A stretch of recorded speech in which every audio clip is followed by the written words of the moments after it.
Bonjour à tous les amis, bienvenue sur ma petite modeste chaîne de jardin. J'espère que vous allez bien et on va essayer de donner un petit coup de main, vous savez les amis, à une jardinière qui demande un petit peu comment je pourrais faire pour faire des boutures de lilas. Alors je vais essayer de te faire voir.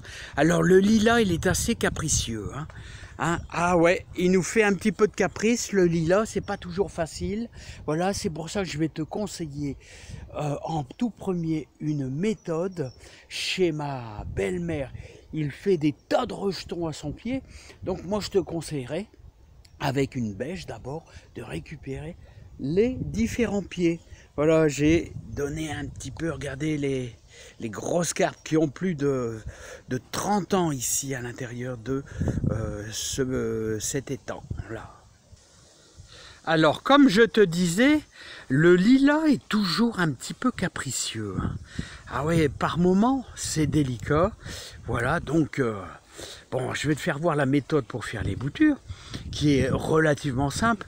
Les boutures, c'est plus ou moins toujours la même chose. Mais regardons ce petit lilas là. Et moi, je t'invite, allez, si tu as un ami, éventuellement de récupérer un drageon, quoi, un drageon de lilas. On dit un drageon.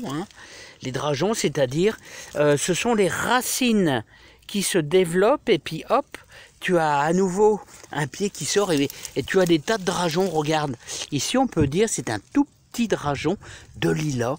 Voilà, donc et la branche se transformera en une branche beaucoup plus grosse.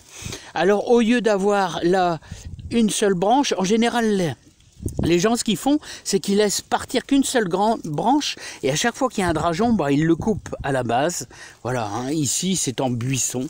Voilà, alors tu veux vraiment faire une bouture. Alors une bouture, on va sélectionner une branche assez costaud.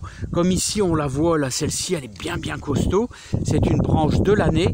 Donc on va sélectionner quasiment une branche de, allez, on va dire 25 cm carrément. Hop, voilà, comme ceci, on a sélectionné notre branche et maintenant on va aller la bouturer. Alors comme je te disais, tu vois, c'est très long, très long à venir le lilas en bouture. Alors tu vas procéder comme ceci. Alors j'espère que je suis à peu près bien cadré. Voilà, regarde, juste en dessous du bourgeon. Hop, on va supprimer les feuilles. On va supprimer aussi ici. Et on va faire de belles branches d'environ, allez, on va dire 15 cm en gros.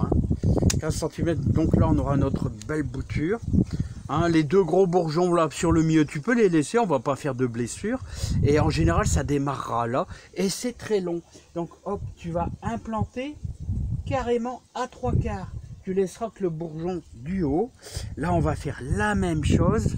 Alors je sais pas si tu vas bien voir. Juste en dessous. Allez, 1 cm en dessous. On va dégager les feuilles. À la limite, tu peux simplement les couper. Comme ceci. Voilà. À la limite, allez, on va couper celle-ci. Et on va implanter carrément dans notre terreau. Un bon terreau, puis tu l'enfonces profondément. Voilà. Alors tu placeras tes boutures dans un terreau humide.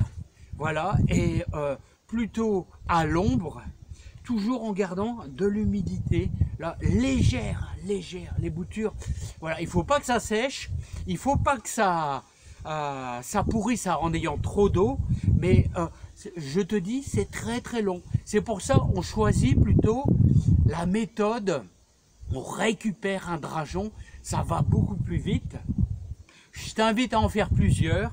Voilà, donc j'espère que tu as compris la méthode. C'est relativement simple, mais je te dis, c'est délicat le lilas. Tu risques d'avoir des pertes, alors fais-en au moins une quinzaine pour dire d'en avoir quelques-uns qui démarrent. Voilà, allez, j'espère que j'aurai pu t'aider. À bientôt. Je vous aime très fort les amis.